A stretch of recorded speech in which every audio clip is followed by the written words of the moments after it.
ओम शांति। बाप दादा बोले, मीठे बच्चे, इस बेहद के ड्रामा में हीरो हीरोइन का पार्ट तुम्हारा है, बाप का नहीं। बाप के पास सिर्फ पतितों को पावन बनाने का हुनर है। प्रश्न: ब्रह्मा के चित्र को देख जो प्रश्न उठाते हैं उन्हें कौन सा राज समझाना है? उत्तर: उन्हें समझाओ कि ये आदि सो अंत वाली आत्मा है। जो फर्स्ट प्रिंस श्री कृष्ण है, उनके ही लास्ट जन्म में बाप आते हैं। ये पतित तन है, इन्हें ही पावन बनना है। यह कोई भगवान नहीं, भगवान तो एवर प्योर है। उसने इनके तन का आधार लिया है।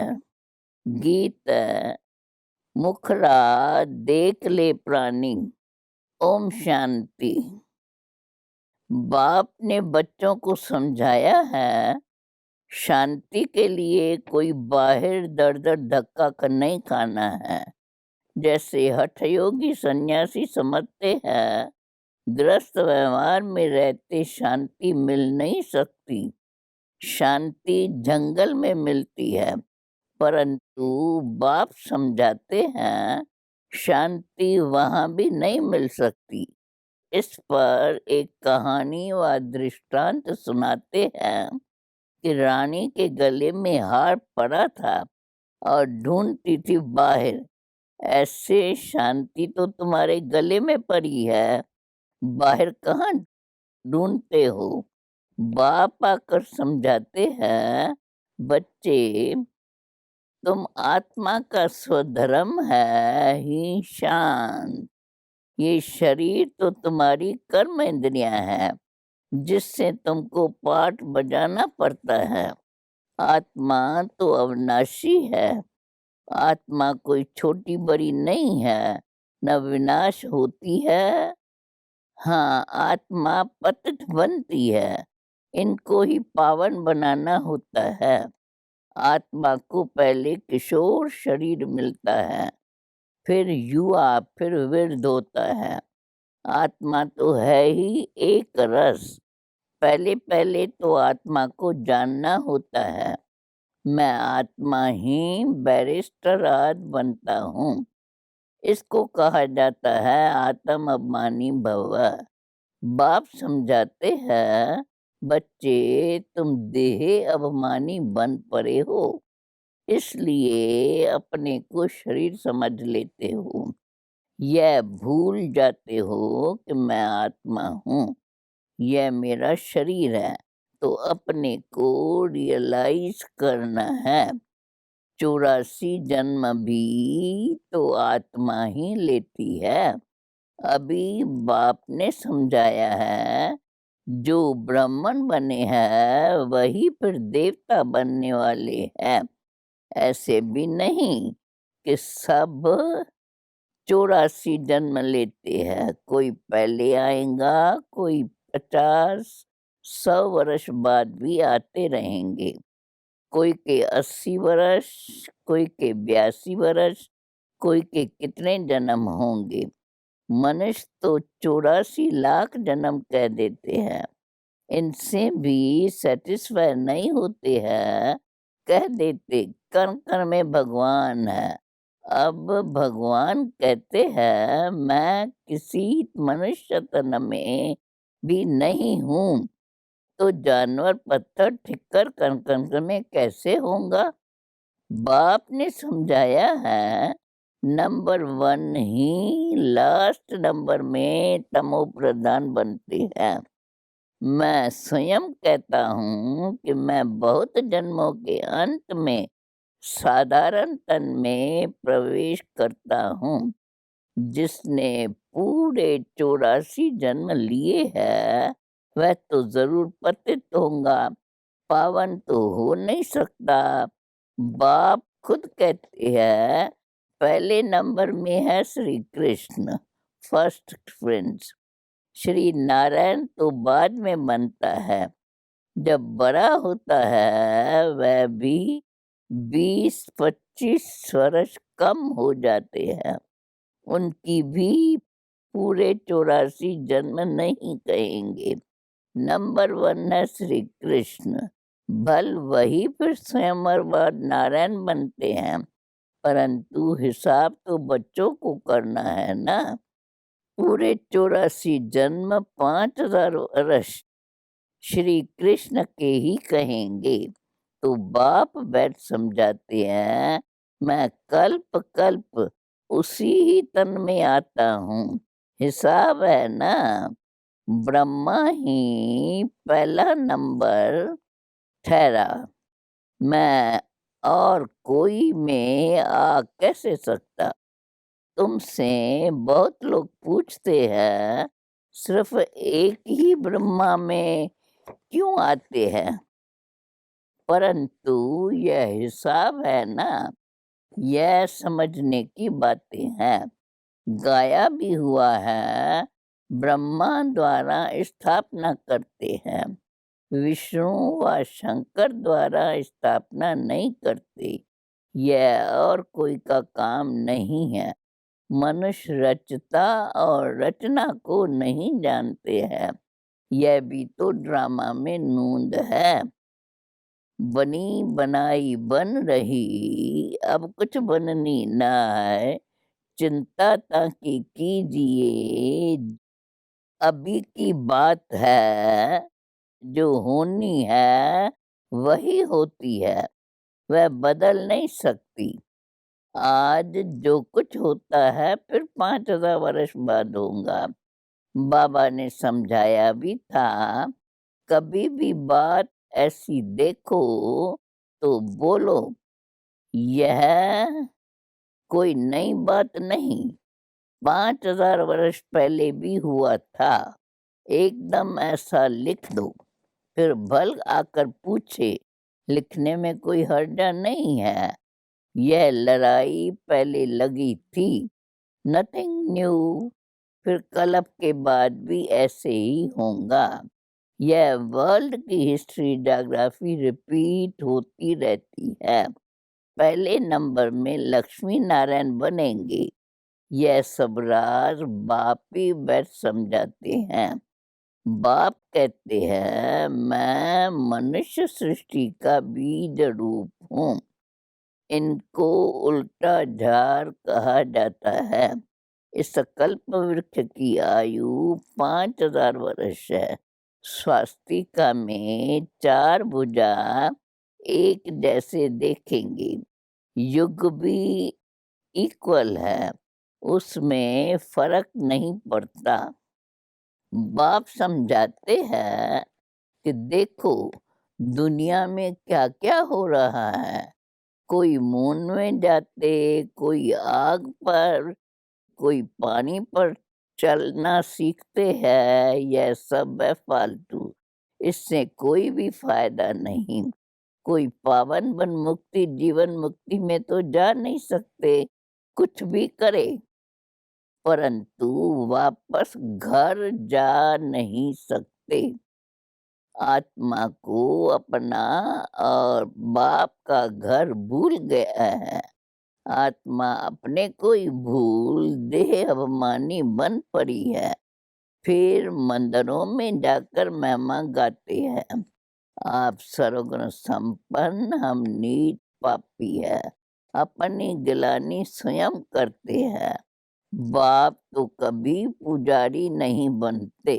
अच्छा, फिर सेकंड नंबर में कहेंगे शंकर भी एवर पूज्य है, वह भी पुजारी नहीं बनते। उनका पार्ट यहाँ नहीं है। इस स्टेज पर पार्ट है ब्रह्मा और विष्णु का। ब्रह्मा और विष्णु का क्या क्या पार्ट है, यह दुनिया में किसको भी पता नहीं है। त्रिमूर्ति ब्रह्मा कह देते हैं, अर्थ कुछ भी नहीं समझते। यह भी गाते हैं, ब्रह्मा द्वारा स्थापना कौन करते हैं, उनका चित्र ही नहीं, मुख से कहते हैं, परंतु वो कहाँ है, शिव क्या चीज है, वह भी नहीं जानते। आत्मा के लिए कहते हैं भृकुटी के बीच चमकता है अजब सितारा। मैं आत्मा अविनाशी हूँ, शरीर विनाशी है। कितने शरीर लेते हैं कुछ भी पता नहीं। मनुष्य कितने दुखी है, रड़ियाँ मारते रहते हैं। ओ गॉड फादर, जब से दुख शुरू हुआ है पुकारते आए हैं। यह भी समझाया गया है भारत में जब रावण राज शुरू होता है तो ऐसे नहीं कि और धर्मों में भी रावण राज हो गया, नहीं। उनको तो अपने समय पर सतो रजो तमो में आना ही है। ये कहानी सारी भारत पर है। वह तो बायप्लाट है, बाप बीच में ही आते हैं। भारत जब तमो प्रधान बन जाता है तो फिर सारा झाड़ तमो प्रधान बन जाता है। उनको भी सुख दुख भोगना है। झाड़ में नए नए पत्ते निकल पड़ते हैं, वह बड़े शोभनीक होते हैं। नयों को फिर सतो रजो तमो में आना है जरूर। पिछाड़ी में जो आते हैं उनका कुछ मान भी रहता है। एक जन्म में भी सतो रजो तमो से पास कर सकते हैं, परंतु उनकी कोई वैल्यू नहीं रहती। वैल्यू तो उनकी है जो हीरो हीरोइन का पार्ट बजाते हैं। ऐसे नहीं कहेंगे बाबा ही हीरो हीरोइन का पार्ट बजाते हैं। बाबा के लिए नहीं कह सकते हैं। वह तो आकर पत्तों को पावन बनाते हैं, खुद पतित नहीं बनते हैं। तुम पतित से पावन बनने की मेहनत करते हो। श्रीमत पर राजयोग से ही राज लिया था, अभी तुम फिर ले रहे हो।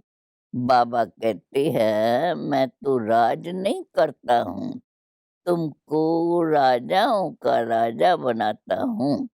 अब दुनिया में मनुष्य कहते तो बहुत है कि भगवानों वाचा मैं तुमको राजाओं का राजा बनाता हूँ, परंतु उनका अर्थ वास्तव में न खुद समझते हैं न किसको समझा सकते हैं। भगवानों वाचा तो जरूर भगवान आया था, तब तो कहा होगा ना, हे बच्चों, भारत में ही शिव जयंती शिवरात्रि मनाते हैं। बाप आते भी है भारत खंड में। भारत ही अविनाशी खंड है। उनकी महिमा बहुत भारी है। जैसे बाप की महिमा परम अपार है, वैसे भारत की महिमा भी अपरम अपार है। भारत में ही परम पिता परमात्मा आकर सब मनुष्य मात्र की सद्गति करते हैं, सबको सुख देते हैं। उनका बर्थ प्लेस भारत है। भारत ही प्राचीन देश है। भगवान राजयोग सिखलाने भारत में ही आया था, परंतु कृष्ण को भगवान कह देने से इनकी महिमा नहीं रही है। भगवान तो है ही एक, उनको ही सतगुरु कहा जाता है। बाकी गुरु तो अनेक है। कोई धंधा सिखलाने वाले को भी गुरु कह देते हैं। आजकल तो सबको अवतार मान लेते हैं, कुछ भी समझते नहीं। जब बिल्कुल पतित बन जाते हैं तब पुकारते हैं बाबा आकर हमको पावन बनाओ। बाप ही आकर सच्ची सच्ची अमर कथा सुनाते हैं। अब तुम्हारी बुद्धि में है कि हम 84 जन्मों में कैसे आते हैं। पहले अच्छा जन्म फिर उतरते आएंगे। दुनिया की भी उतरती कला होती है। मनुष्यों की बुद्धि सतो रजो तमो प्रधान बनती है। सत्युग से फिर थोड़ी-थोड़ी उतरती कला शुरू हो जाती है। चढ़ती कला तेरे बाने सर्व का भला, सर्व का सद्गति दाता तो एक बाप ही है ना। वो गुरु लोग तो सिर्फ शास्त्र सुनाते हैं, सुनते-सुनते गिरते ही आए हैं। बेहद का बाप आकर बच्चों से पूछते हैं, मैं तुमको इतना शाहूकार बनाकर गया, इतने हीरे जवाहरात के महल देकर गया, वो सब कहाँ गए? लौकिक बाप बच्चों को पैसे देते हैं, लेकिन बच्चे तो पैसा बर्बाद कर देते हैं। तो बाप बुलाकर पूछते हैं, तुमने इतने पैसे कहाँ बर्बाद किए? बच्चों के पास पैसे होने से उड़ाते बहुत है। बाप धर्मात्मा है। बच्चे विदेश में जाकर लाखों रुपए उड़ा कर आते हैं। बाप कुछ कर नहीं सकता। बाप फारकती भी नहीं दे सकते, क्योंकि दादे की मिल्कियत है, परंतु अंदर जलते रहते हैं। बाप के मर जाने के बाद कोई-कोई तो ऐसे गंदे बच्चे होते हैं, 12 साल में भी सारी मिल्कियत उड़ा देते हैं। वो है हद की बातें। ये है फिर बेहद की बात। बेहद का बाप कहते हैं, तुम कितने धनवान थे, विश्व के मालिक थे, फिर कंगाल क्यों बने हो? इतना धन कहाँ किया? बच्चों से ही तो बाप पूछते हैं। भारत को इतना शाहूकार बनाया, सब पैसे कहाँ गए? फिर बाप ही बैठ समझाते हैं, भक्ति मार्ग में कितना खर्च करते हैं। माथा भी टेकते गए, टिप्पर भी घिस गई, पैसे आज सब कुछ गंवा बैठे। ये है ड्रामा। हम तुमको शाहूकार बनाते हैं, रावण तुमको कंगाल बनाते हैं। भारतवासियों को ही बाप समझाएंगे ना। भारत ही सोने की चिड़िया था। इतना धन था जो दूसरे धर्म वाले लूट कर ले गए। तो ख्याल करो, भारत क्या था? यह भी ड्रामा बना हुआ है। भारत हेवन, भारत ही हेल। अभी है नर्क। इसलिए बाबा ने सीढ़ी भी ऐसी बनवाई है, जो कोई भी समझे हम पतित है। छोटे-छोटे बच्चों को भी चित्र पर समझाया जाता है ना। नक्शे बगैर बच्चे क्या समझेंगे? वापी आकर पतित से पावन बनने की सहज युक्ति बताते हैं। सहज ते सहज भी है, डिफिकल्ट डिफिकल्ट भी है। सत्युग में देह अभिमानी बनते हैं। आत्मा समझती है, अब शरीर बड़ा हुआ है, यह पुराना चोला छोड़ दूसरा लेना है। जैसे साक्षात्कार हो जाता है, अब बच्चे बनना है, पुरानी खाल छोड़ देते हैं। यहाँ कोई मरता है तो रोते भी है, बैंड बाजा भी ले जाते हैं। सत्युग में तो खुशी से एक शरीर छोड़ दूसरा लेते हैं, तो शादमाना मनाते हैं। यहाँ कितना अफसोस करते हैं। कोई मरता है तो कहते हैं स्वर्ग पधारा, तो इसका मतलब नरक में था ना। अभी तुम पुरुषार्थ कर रहे हो स्वर्गवासी बनने के लिए। बाप तुमको स्वर्गवासी बनाते हैं। बाप आते ही है जीवन मुक्ति देने, रावण के बंधन से छुड़ाए जीवन मुक्त करते हैं। बाप कहते हैं, मैं कल्प पहले माफिक आकर राजयोग सिखलाता हूँ। कल्प कल्प ब्रह्मा के ही तन में आता हूँ। तुमको ब्राह्मण जरूर बनना है। यज्ञ में ब्राह्मण तो जरूर चाहिए ना। ये है राजस्व अश्वमेध अविनाशी ज्ञान यज्ञ। इस रथ को इसमें स्वा होना है। आत्मा तो स्वा नहीं होंगी। आत्माएं हिसाब किताब चुकतू कर चली जाएंगी। फिर नए सिर सबका पार शुरू होगा। इनको कहा जाता है हिस्ट्री ज्योग्राफी रिपीट। जब आते ही है नई दुनिया स्थापन कर पुरानी दुनिया खलास करने, यह एक ही महाभारत लड़ाई है जो शास्त्रों में गाई हुई है। तो समझाना चाहिए, इस लड़ाई से यह स्वर्ग के द्वार खुलते हैं। इसलिए इनका गायन शास्त्रों में है। समझा? अच्छा।